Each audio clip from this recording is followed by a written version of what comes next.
Well, everybody, welcome to Economics with the Honorable David M. Walker. I'm your moderator, Nick Palavita, and today we're going to be discussing a interesting topic that's not really focused tremendously on economics, but does have an economic bent to it.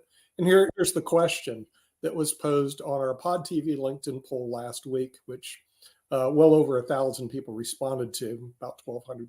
Should gun owners be required to carry insurance? In other words, the theory is, there was this Maine killings, which we all remember. And as a lawyer, okay, now everybody's dead. Who's going to pay for all this stuff? And if it was a personal injury, wrongful death, you go to the automobile policy, you go to homeowners policies.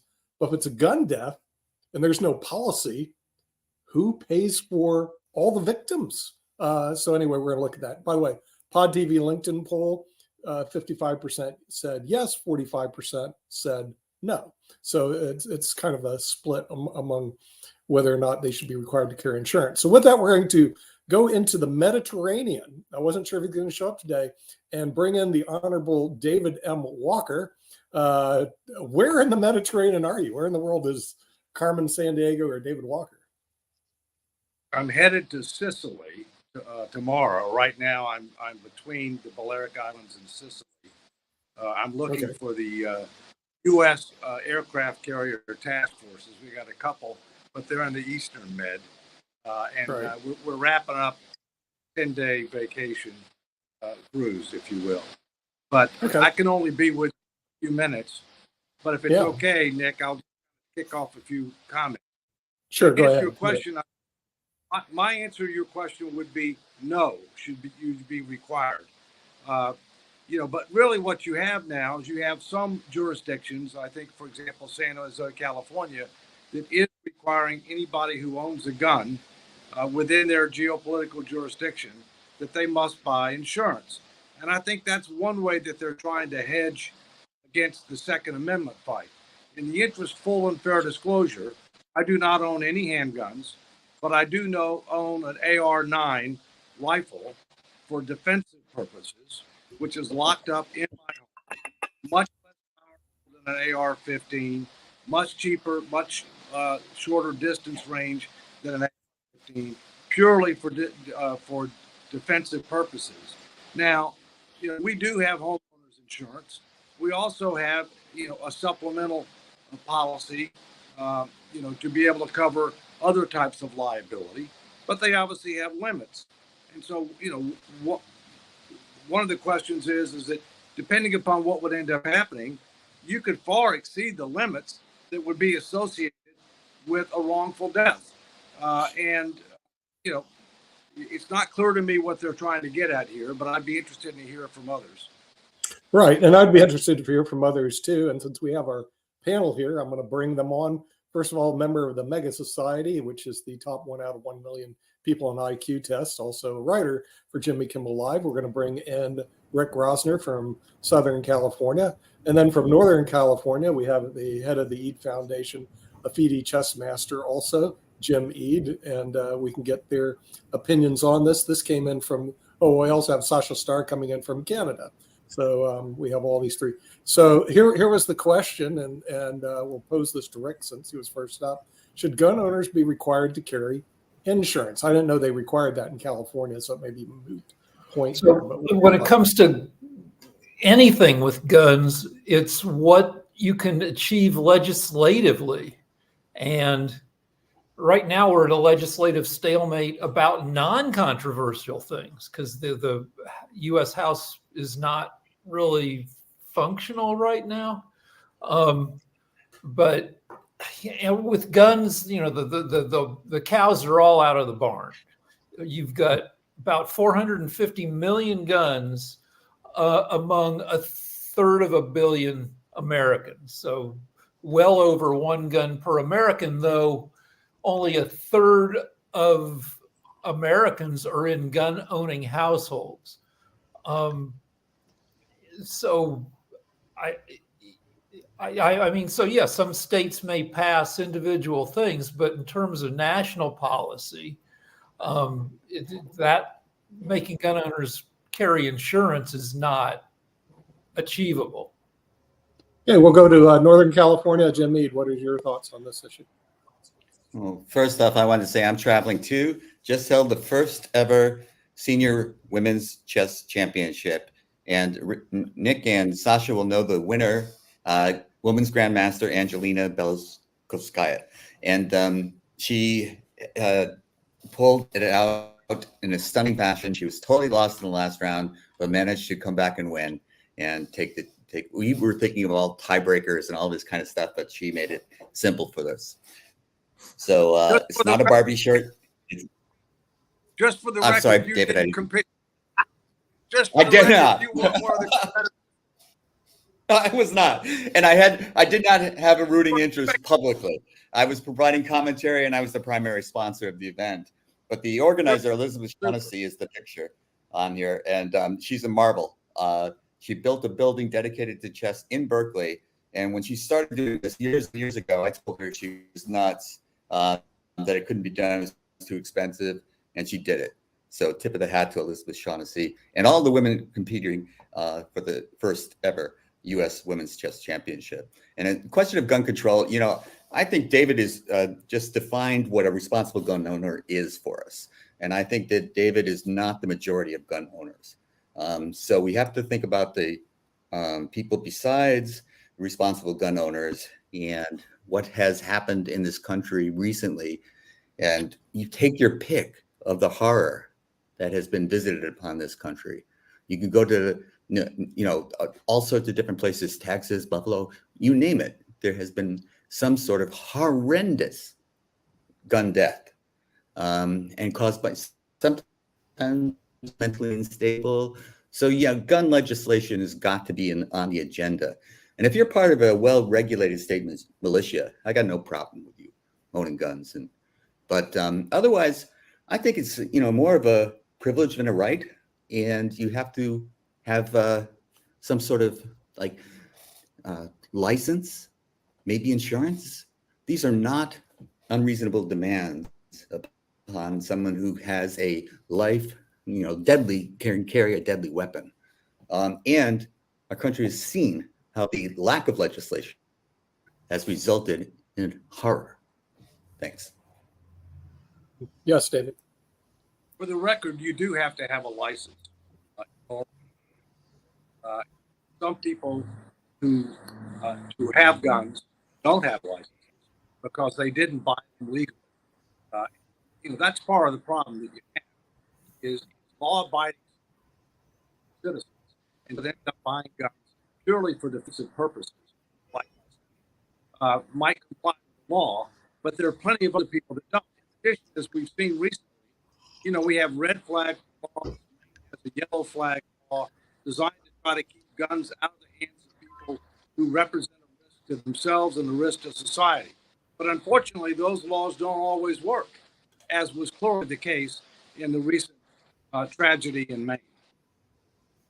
Yeah, we'll go to Sasha Starr from Canada, which from my understanding has very strict gun regulations. What are your thoughts about having people that have guns carry insurance? Sasha.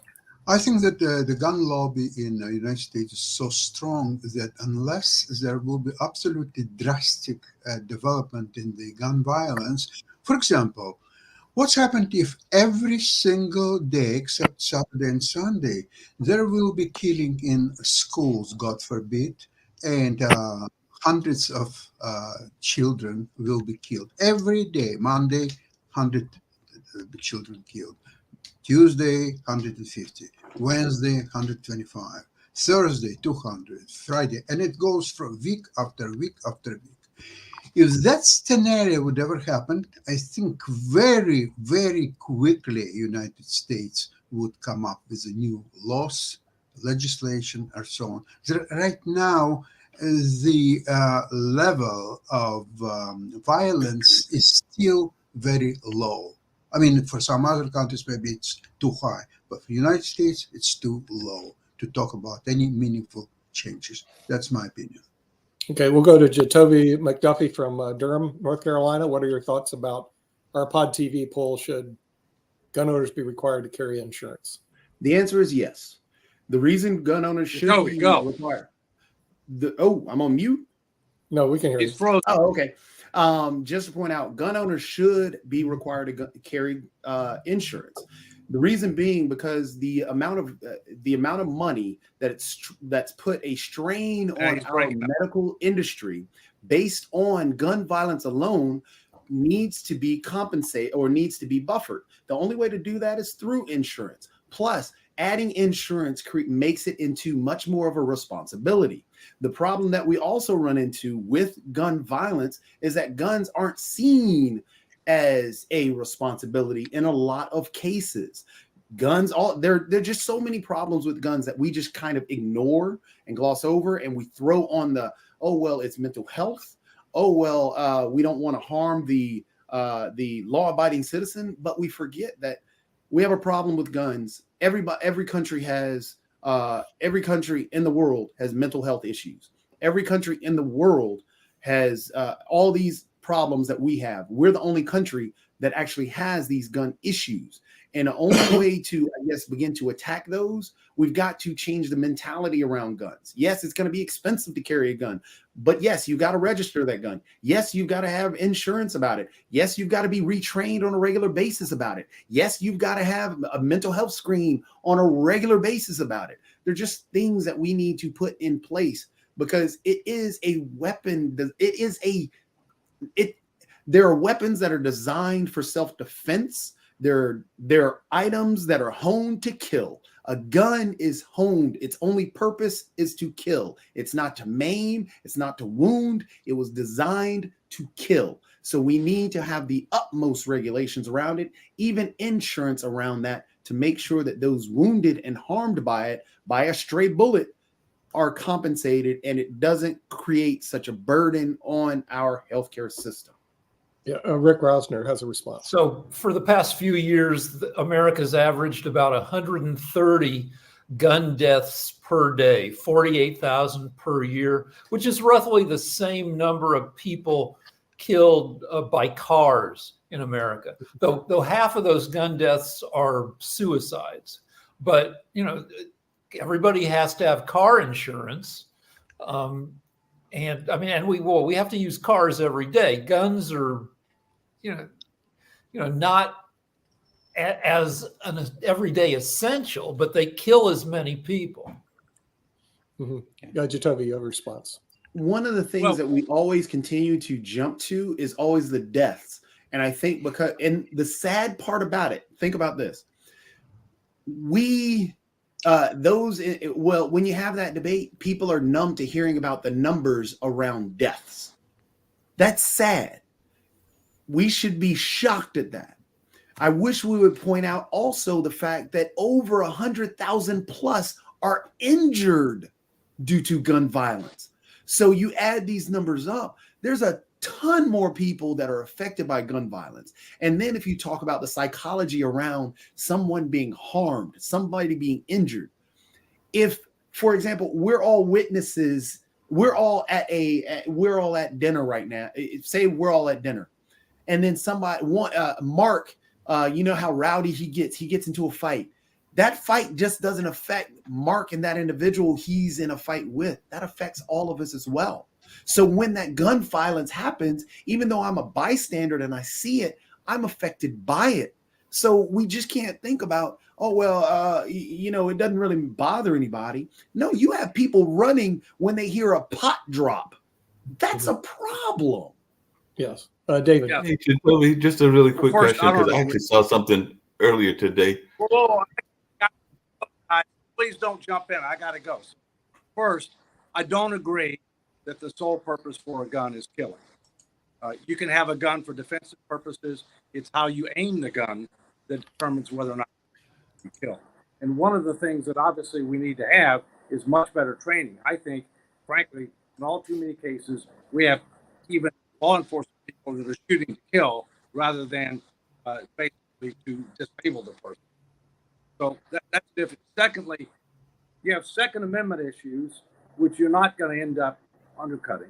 And then you have issues by various jurisdictions to try to increase the cost of owning a gun and therefore to potentially try to discourage gun use. Such is the case, I think, with regard to requiring insurance. But as long as the the requirements are not unreasonable, I don't think they'd be held to be unconstitutional. And then one of the other questions is to what extent do your current policies cover any of this? To what extent does your homeowner's policy cover this if you're using it for defensive purposes? To what extent does your umbrella policy for liability cover this? I don't know the answer to those questions, but you also have to analyze the statistics. How many of the gun deaths are due to illegal gun owners? How many of the gun deaths are due to handguns rather than rifles? How many of the killings are due to people that frankly caught with red flag and yellow flag laws at mental? We clearly need. I'm not trying to say that we don't, but if you think we're ever going to repeal the Second Amendment, Yep. Jatovi. Just to point out, these are some of the fallacies that we have to get rid of. We have to get rid of the shoot to wound. That is something I've had plenty discussions with many police officers who are in my family and outside of my family who I'm closely related to. That is a fallacy that we keep putting out there that's saying, oh, well, police officers I need to learn and be trained better to shoot to wound and not shoot to kill. That's just an impossibility. That's, you're using a gun to kill. You're using a gun to, yeah, sure, self-defense, but a gun was honed and designed to kill. It wasn't a hammer. It's not a knife. It's not anything else. It was honed and designed to kill in the most efficient way possible. So we have to get rid of the fallacy that, okay, well, we shoot to wound. Well, we got to train better. And then we also have to realize that, yes, it is for self-defense. Everybody understands that people feel that that's a defense thing, but you also got to train that there are other ways to self-defense. The best actual form of self-defense, you can have a pet. A dog is actually a better self-defense tactic than an actual gun because you're not going to be turned on by your own dog. You're going to be turned on by the gun that the individual takes away from you. That's one of the statistics that they talk about with women actually owning guns, is because that is also a safety risk because the individual, the perpetrator, ends up taking the gun away and utilizing the gun on the individual. So there are a lot of problems that we've really got to be honest about when we have these gun discussions and gun talks, because there are things that we get so emotional and so tied in, and I'm going to dig into Second Amendment. You can't take my gun away. We got to get out of that and have a legitimate discussion. Right now, guns are the number one killer of kids. So are we saying that we can't do anything about it? We can't make the red flag laws are only in 21 states right now. We can't make that fully across the board. The statistics, we're going to get so petty and picky over handguns and this. Well, technically, if we want to get that petty, handguns are the only ones that are protected by the Second Amendment based on the Supreme Court ruling that Scalia brought about years ago. So that is the only actual one that's protected by the Second Amendment. So when we complain about assault rifles and all this, that we can't have that, it's not protected. The only thing, and then when we look at statistics, when they removed the assault rifles ban, guess what happened? Mass shootings skyrocketed. But no, we don't want to talk about that because, I want this gun. You're going to take away all my gun. That's ridiculous. We have to have a legitimate discussion and take away the emotions and look at the problem and stop running from it. Mark. Mark. I think you muted me. There we go. There, a couple of things that I was getting ready to say, and all along those lines is one, I agree with what Toby said, because I actually have a cousin that is a GBI officer, and he actually raised the same point that Jacoby raised, because he actually told me that this whole notion of shoot to maim is a non-starter, because a lot of times if you shoot to maim and all in that space, they will oftentimes be very much up on adrenaline, and you can actually put yourself in greater danger and all along those lines. So that is something that my, like I said, cousin Johnson brought to my attention. It was actually doing one of our famous cases. I think it might have been Trayvon Martin or one of the others, and all along those lines. So definitely that is something that I think we need to be aware of and be having the conversations about. And also, to your other point, a lot of times we have guns, them in unsafe places unsecured. There are a number of PSAs that talk about that because sometimes kids are naturally curious and they will go investigate. And if they are not secure, then that is where we oftentimes will find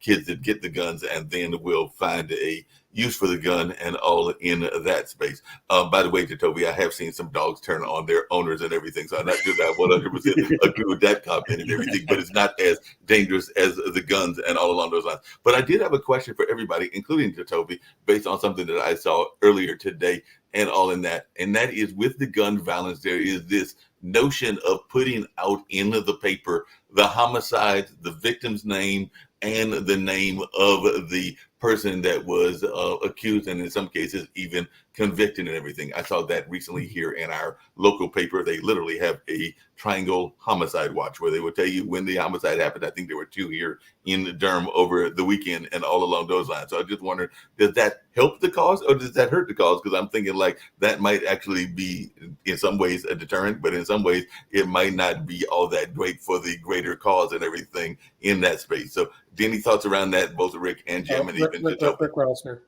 So yeah, everybody's in their information bubble. I don't. Few people read the newspaper. It's, you know, the newspapers are like landlines. They're for older people at this point.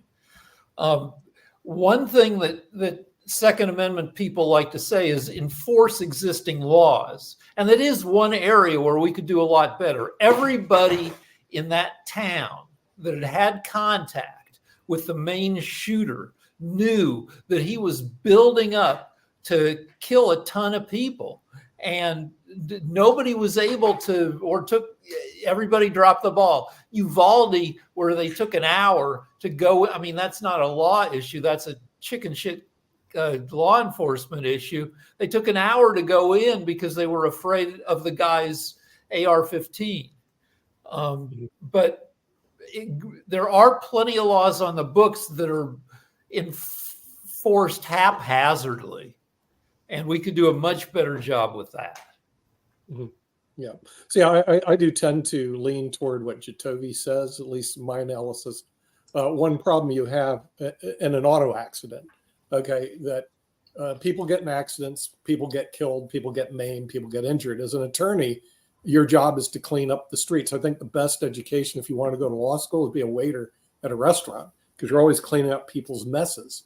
They think it's a wonderful profession, but basically you're cleaning up the mess. When a shooter goes and kills people, the first thing you look at is how do you compensate the victims? In the main shooting, there was one lady who had 3 children. Her husband's dead. Breadwinner's gone. Where's the compensation fund in this particular case to take care of the 3 kids and the victims that are out there? And frankly, there isn't any. Without having an insurance policy in place, the attorneys go, well, who do we sue? Who do we collect? We can't sue from the person who did the shooting because they're dead and they're broke. So there's no place. So you're on your own, and too bad for you, and too bad for your kids, and too bad for everybody. Well, if it was an auto accident, guess what? And the same thing happened. Husband was killed and she's left with 3 children. You get to go after the policy, the auto policy, and you get at least PPI insurance out of it. So you have some compensation for the victims. Under our current situation, we have no compensation fund for the victims, leaving the attorneys and the victims basically another victim of the shooting. So not only is the person dead who's a victim, but also all the other people that surrounded these shootings are. And until we force mandatory gun insurance like we have auto insurance, it's going to be a very bad situation for the victims. There's nothing you can do with the people that are dead. They don't need compensation. They'll be buried and gone.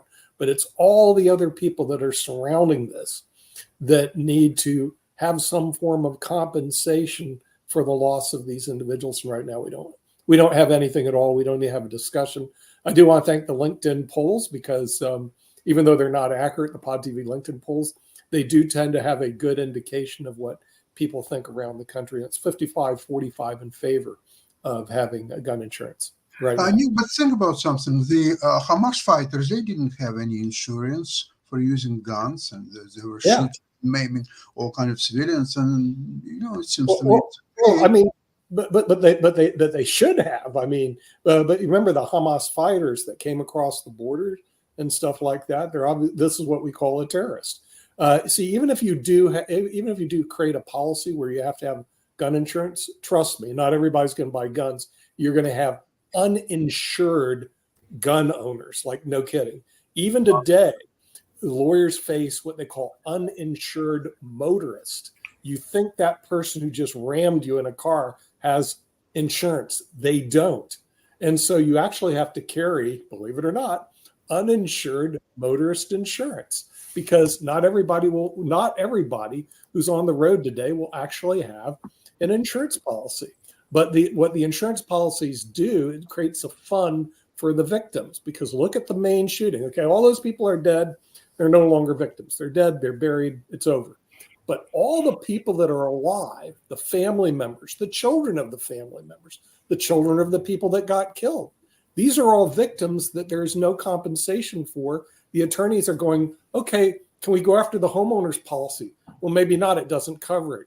Okay, can we go after? Well, there is no policy. Do we have to sue the city of Lewiston? In other words, now all of a sudden they're in some really tough litigation. Who created the fault? Is it the city? Should they sue the department? You created a situation where it's quite possible. Damnamnesque injuria, wrong without a remedy. A wrong was created, and there is no remedy for the victims without having an insurance policy. But currently also, there's no conversation in the United States about forcing gun insurance on gun owners. And I think that's wrong. They should be mandatory gun insurance. Yeah. Jim is next. Yeah, Jim's up. Oh, yeah, Jim Mead. Sorry, Jim. You're next. All right. Yeah, what I was trying to say earlier is that, my point about we require licenses was not to indicate that we don't. We do. And this is not an infringement on your Second Amendment rights. So throw that argument out. And insurance falls in the same thing, as long as it isn't punitive. It's not a Second Amendment question. And so why would we want this? Of course, there are criminals. Of course, none of our legislation is going to do away with criminals.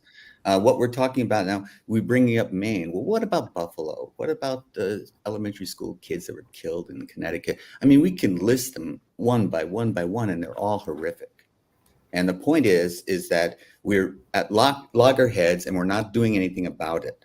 And we need to get our acts together and do something about it. What is that? Well, why would insurance help? It's some of the things that Nick pointed out that would help. But another thing was insurance companies don't want to pay claims. So they would all of a sudden be a legislative force with sensibility. Excuse me. And once you get them on your side, then you have some balance. So some of the politicians that are being influenced by gun right owners and gun right advocates, they would be offset by insurance advocates. I'm familiar with that lobby. Pretty good lobby. But you also brought up another. I wasn't finished, but go ahead. No, go ahead. One point is accidental deaths. Believe it or not, they do take place through guns. My cousin accidentally killed his. That wasn't my point, Nick. I want to finish my point. Hey, let him finish his point. Yeah. The other thing is when we have these acts of violence, these gun violence, Toby touched on it. These are traumatic events. It's not the number of deaths that we talk about. It's all of the families that are related to them.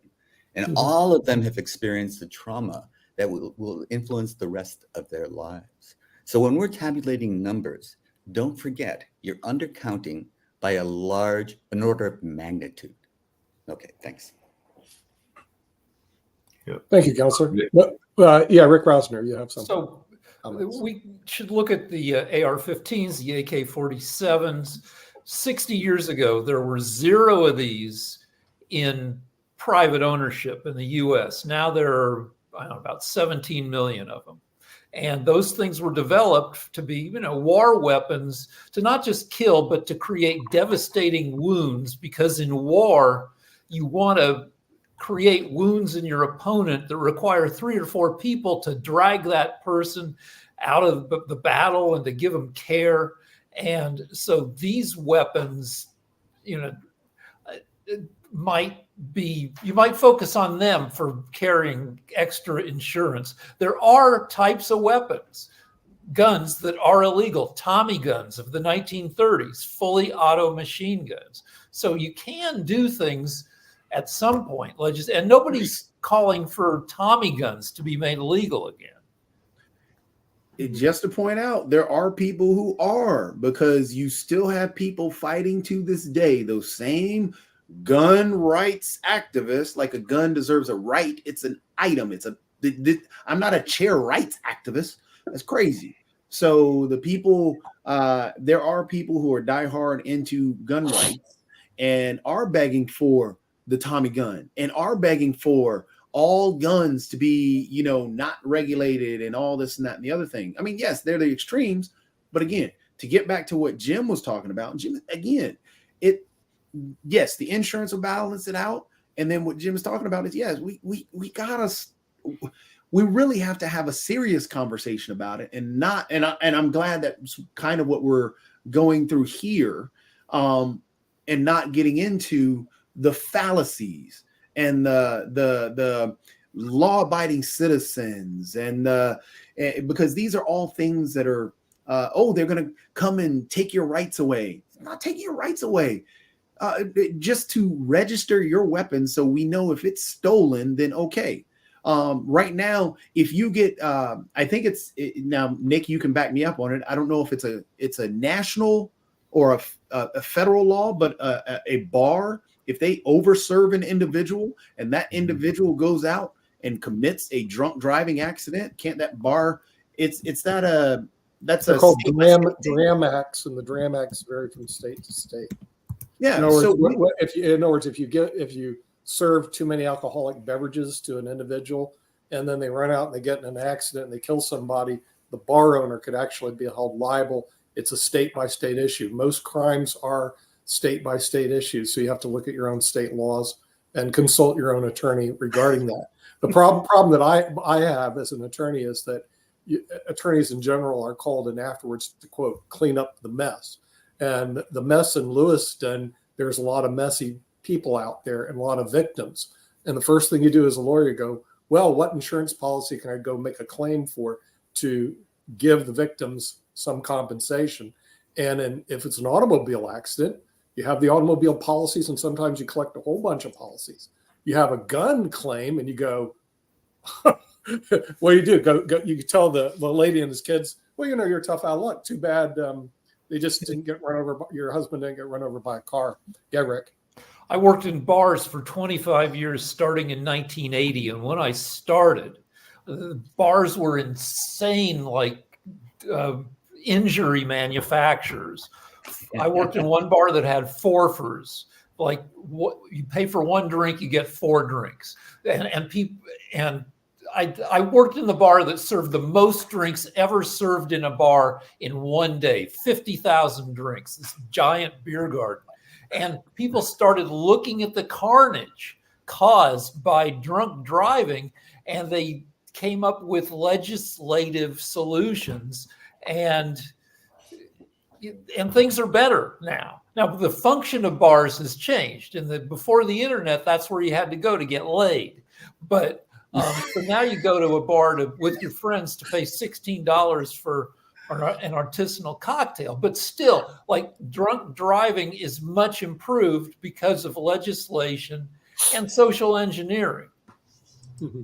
Yes, Mark. Yeah, I had a question for you, Nick, because it's something that I was part of when I was traveling and actually managing a music group, and we went to Ohio, and I didn't think that these things still existed. But what is the legal right of folks that are actually literally giving away guns? Because one of the things that I've always been curious about is, and I know it happens here in North Carolina, it happens in a number of other places, is this notion of a gun raffle. So literally they will raffle off a gun and all in that space, and apparently it's legal and all in that space. I don't think that they necessarily check the person that wins the prize and all along those lines. So because I actually just looked it up to make sure there wasn't something from back in the 80s that wasn't happening now. But even the NRA was literally doing a NRA sweep gun raffle, and there were some other ones that I saw that were in the year of 2022 and 2023. So apparently it's a popular fundraising effort that you can literally raffle off a gun, and I'm thinking that the winner might not even be criminally checked. So is this something that we need to look at as well? Because apparently there's the allure of winning a gun in a gun raffle. Yeah. Well, again, most laws relating to crimes are state laws. So you have to look at your individual state laws. Federal crime laws are actually far and few between. But what the conversation is in terms of getting car insurance, which everybody carries except the uninsured motorists, the people that actually don't carry it because they're just scofflaws. In the world of guns and gun violence, which if 130 people a day die of gun violence, there should be a victims compensation fund where else basically gun insurance, just like you have automobile insurance to compensate the victims. Because what happened in Maine, there are a lot of victims out there. Their spouses, maybe not even children. Somebody died and the spouse relies on them for their living, and that person was the breadwinner. Now, where do you go to be compensated so that you can live the rest of your life?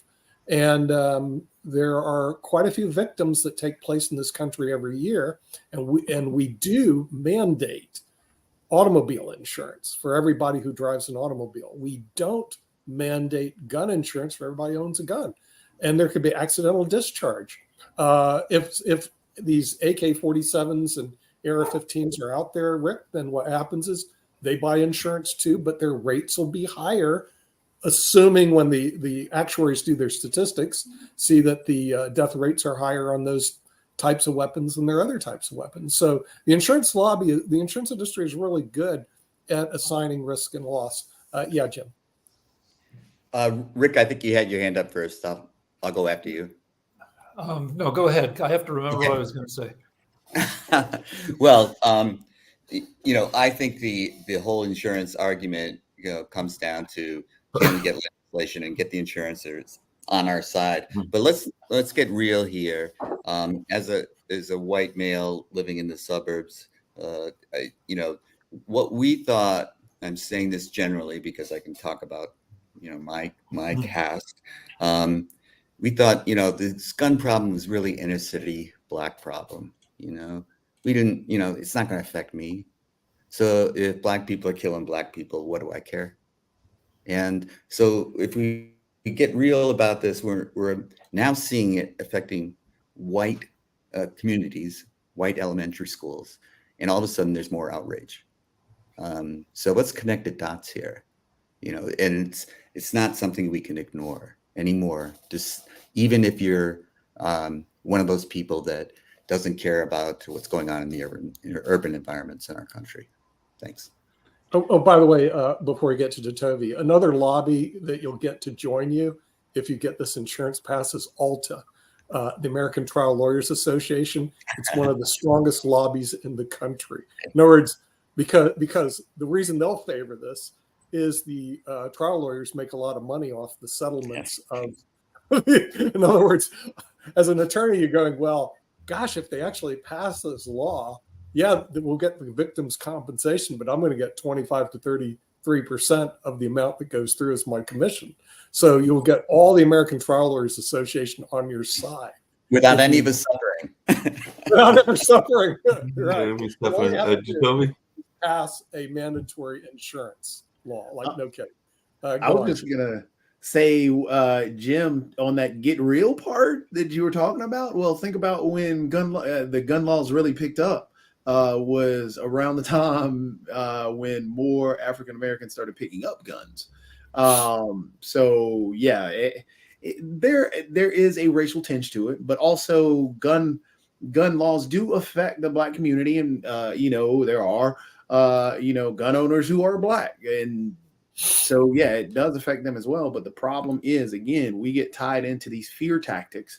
And even in the Black community, we get tied into these fear tactics that, hey, I'm going to need a gun because I'm going to need this AR-15, or I'm going to need this Bushmaster or whatever, because who's coming after you? The mob? What gang? I mean, half the time these individuals live in great neighborhoods who have all these 50,000 guns, and then the first thing that they run to is I can need it for self-defense. Well, you've never used it. And you go out here just to shoot anything under the sun, and you can't use it for hunting. So yeah, I mean, insurance is a must. And I think that would cut down on a lot of the extra, the 50 instead of somebody buying one gun saying, because okay, one gun, I can hear you. You're saying you're for self-defense. 5, you're not using that for self-defense. That's an obsession. And then Mark, you touched on the gun giveaways. That's part of a sickness that we have in our country around guns, that gun idolatry, where it's an actual religion and not an actual, responsibility. So to Toby, along those same lines, I was actually going to read the tease and hopefully it'll come all and everything along those lines. So you mean to tell me that you're not going to be going and trying to get one of these lovely, hottest guns, greatest gear, and all of that? Because this is actually the NRA raffle that is currently taking place. As you can see, there's all kinds of great guns that you can go get and everything along those lines. So this is literally what they are raffling off. On your wall. Put it in bikinis and you got an ammo sexual. I got to get that image out of my head. Well, I mean, the thing is, if you're in the country, I mean, I used to own a whole stack of these guns. I had 22 shotguns, 357s, 44 semi-automatics, 22 semi-automatics, you name it. Because you're in the country, you go hunting and shooting with it. Okay. If there was gun insurance, it would cut down on the amount of guns I would own because I'd have to pay premiums every year and the type. I mean, seriously, the 45 semi-automatic was a great gun, but probably a very dangerous gun to just carry around. Same with 357. So what would happen is I'd go, do we really need all these guns if I had to pay insurance premiums on each one of the bloody guns that I own? So and frankly, I had people come by my house. There could have easily been an accident. Somebody could have got killed. Because they just pick. So many people came by. Oh, I know how to use these. They literally would point loaded guns at me. I'm going like, dude, don't do that. And yes, my first cousin did kill his best friend accidentally when they went out hunting and they were cleaning their guns. This happens quite often, and then all of a sudden it discharged. Didn't know it was loaded, and boom, blew the guy's head off. I mean, so things like that do happen, and we do not have gun insurance for the victims. But go on, Rick. Well, the average gun-owning household owns 8 guns, which is fine if you like guns, except that the deal is that it's the more guns you have, the harder it is to keep track and secure each gun, especially if you have kids in the house.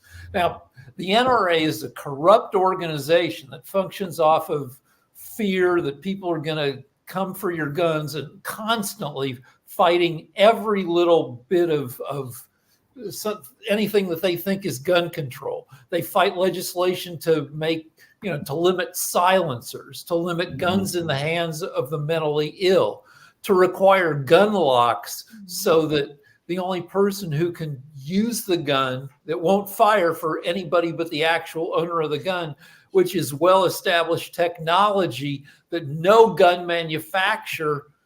major gun manufacturer will put on their guns because of the hate from Second Amendment people.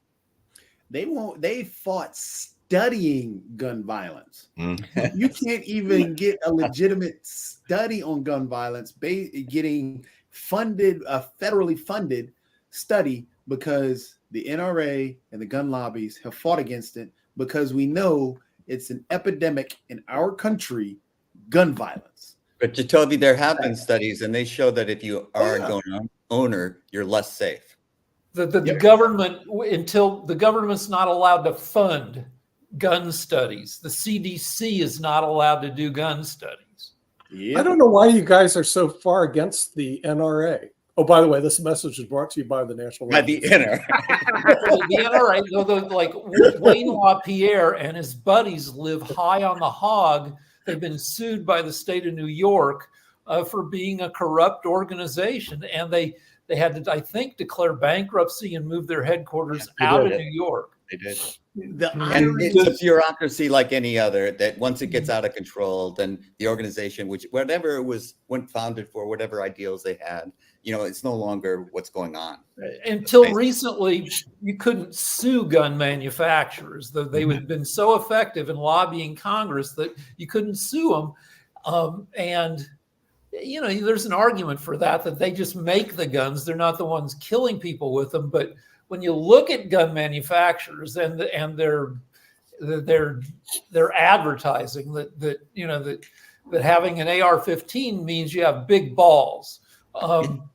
And if you Google the lives of the gun manufacturing families, they're not the best people, and they kind of know what they're doing. Hey, Rick, just really quick, I have a question. It's actually for one of our other panelists, but I was going to make a statement first. But there looks like there is a prize here. It's the first prize of that whole NRA raffle, 11 gun collection, but they're going to give you a Browning Ultra gun safe with that. But for the second prize, they're going to give you 8 guns with no safe. That makes no sense to me. And all along those lines, so you can have the 11 guns with the safe or the 8 guns at second prize with no safe, because there's no safe included in that second prize. And you have choices. If you don't want the guns, you can get a like a vehicle, like a all-terrain vehicle, or you can get a Colorado elk hunt for 2 in their first prize. So they have various prizes. Reminds me of the old joke.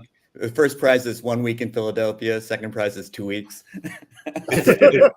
Exactly. But my question that I was going to ask, and this was actually to Sasha and everything, was we're talking about the NRA, and a lot of this conversation is the conversation that goes on here in the United States. And as one that has not visited, even though I do have relatives in Canada enough, is the NRA have that same kind of presence in Canada, or is it a less of an issue? Because I know y'all still have the Mounties and other things that are going there, but is the NRA active in Canada?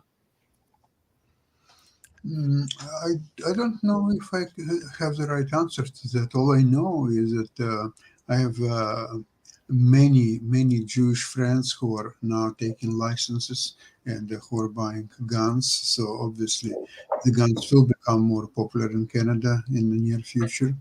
But I had a question to Nick. You have apparently 8 different rifles, and if there would be an insurance, then probably you would sell half of those, right? If not more. No, I got rid of all of them many years ago, Sasha, when I went to law school, and also the place out in the country was eventually sold. And also when I found the people that came by had really no clue what they were doing. And when it came to handling a gun, they had no idea how dangerous these things were. So I disposed of my arsenal, but it was pretty cool when I was a kid or younger because I see. Sorry, I missed. You know, shooting these weapons is, I hate to say it, it's a lot of fun. For some reason, I saw that you still have them. Well, okay, but there are a lot of people who have definitely more than one. Oh yeah, right. Yeah. 3, 4, 5, 8, whatever.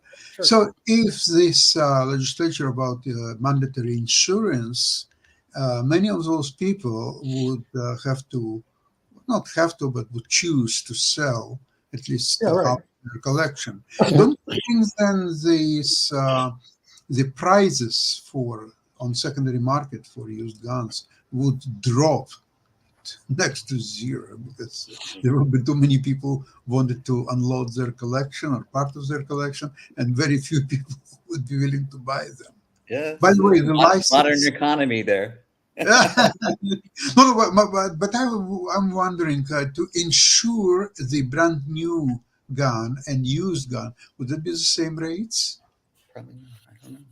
Well, let's see, the insurance industry, because there would be bidders on those, would set the rates just like they do in automobile insurance. You have a lot of companies compete for your automobile insurance today. A lot of and companies would actually, the property and casualty companies would compete for your insurance business on your guns, but obviously they're going to assess you as a risk because they don't want to pay a claim because one of your guns was used to commit a crime. It's just like auto insurance. Exactly. They inspect you to make sure that you are a person that is a risk for them that they don't have to collect on. But, so there could be implications that insurance company can raise their prices for your they can. In other words, let's say if you're a gun owner in Podunk, Nebraska, and you have 8 guns, your liability is probably a lot less because you're living in the middle of nowhere by yourself. You have 8 guns, the insurance will be relatively inexpensive. You're a gun owner. Yeah, but I'm you're a gun owner. apologizing to people of Nebraska for you. Yeah, but let's see if you're a gun owner in, let's say, Philadelphia. I'm gonna pick on that. Okay. And you have the same 8 guns. Okay, the insurance is going to be a lot higher because the insurance companies are going 8 guns in Philadelphia. What are we that's using? asking for it. What do you need 8 guns for? There aren't that many buffalo in Philadelphia. You see what I mean? So the insurance industry is not stupid when it comes to actuarially determining the cost. But either case, if there was an accident in Nebraska or an accident in Philadelphia, somebody got injured. Now you have a fund for the attorneys and the victims to go to get compensated, rather than they're sitting there going, do we have to sue the city of Lewiston? Do we have to sue a first responder? Do we have to sue somebody who talked to the person that was mentally ill? In other words, lawyers are running around with their chickens with their head cut off because the victims are sitting there going, I'm starving. My husband died. I'm starving. The three orphans that just took place. What are you going to do for us, Mr. Lawyer? And you tell them, can't do anything for you. You're screwed. You know, that's not right. That's not right. So if you own a gun, you should be able and willing to pay for insurance for the gun, just like I pay auto insurance. I haven't. But I have a question for you. I have a question for you, Nick, on that same basis and all along those lines. And this is actually for both you and Jatovy and everything. But there are a number of toys and things that are out there that look very realistic. So where would the insurance fit into that conversation? Because you have definitely seen some of the toys that kids get that can look very realistic and all in that space. So where would the insurance fall in that lane? Because the toys, there's some guns that look almost like the real thing. Yeah, toys would not be insured because no one can kill somebody with a toy. But the thing is, people that are handling guns are going to get insurance. And the people go, what about police officers? Well, when I was on our HOA board, we had our security officers without guns. If we brought them guns, we were required to buy insurance for our security officers. It was expensive. And the reason why? The security officer could accidentally, kill somebody, bang, because they go, well, I thought the person was committing a crime. I didn't. And then your homeowners association would be on it. Exactly.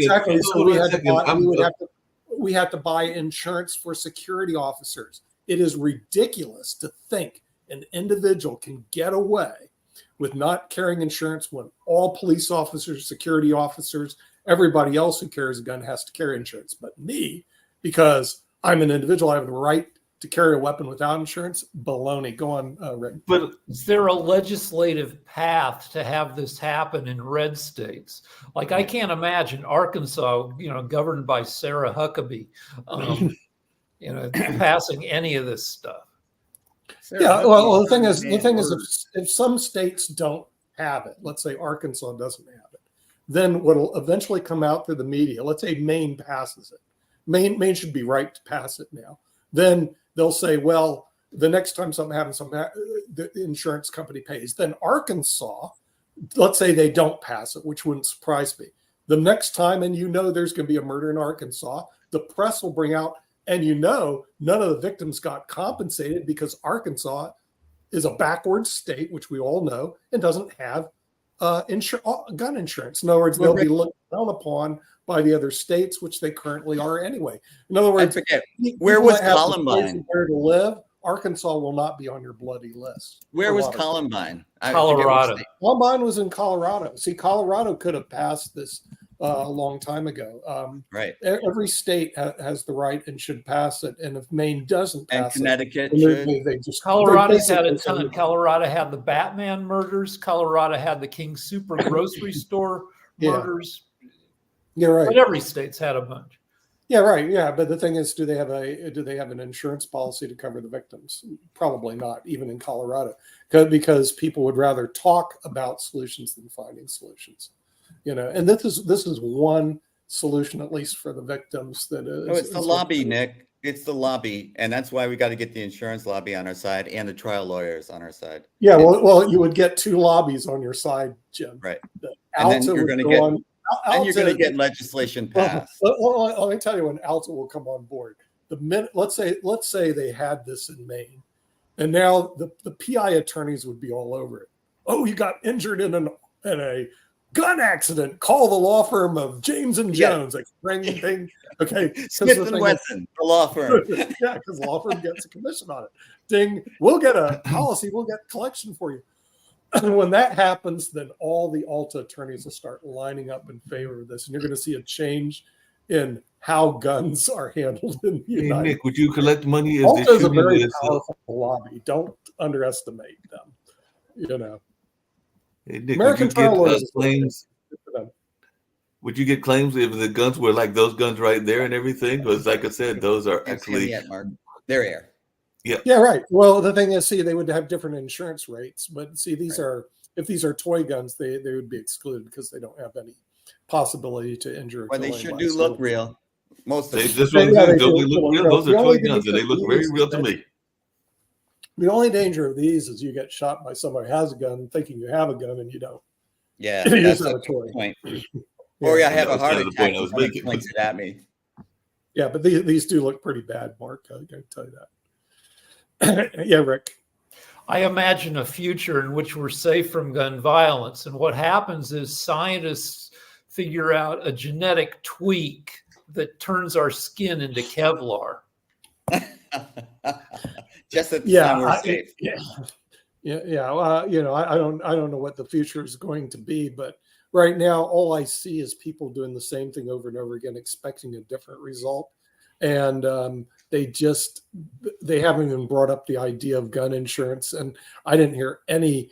I heard about the victims, but I didn't hear anyone say, "Well, the attorneys are going to file suit against the, John Jones Insurance Company to pay the claim for the 3 young children that have to now grow up without a father and without money to provide for No, them." you're- We heard a lot of They're talk thinking- about this after 9/11, the Victims' Compensation Fund. There was a lot of discussion about how much each victim's life was worth, whether Yeah, a it's- stockbroker's life was worth more Yeah, than a janitor. But rather than that, when you have insurance, they basically tell you what your life is worth. Yeah. They If do you're the injured in an actuarial auto studies. accident- What? Yeah. But there should be talk of we don't hear the costs. Like Yeah. Uvalde, where the kids got killed, they have to build a whole new school because that other school is just tainted with the deaths of those.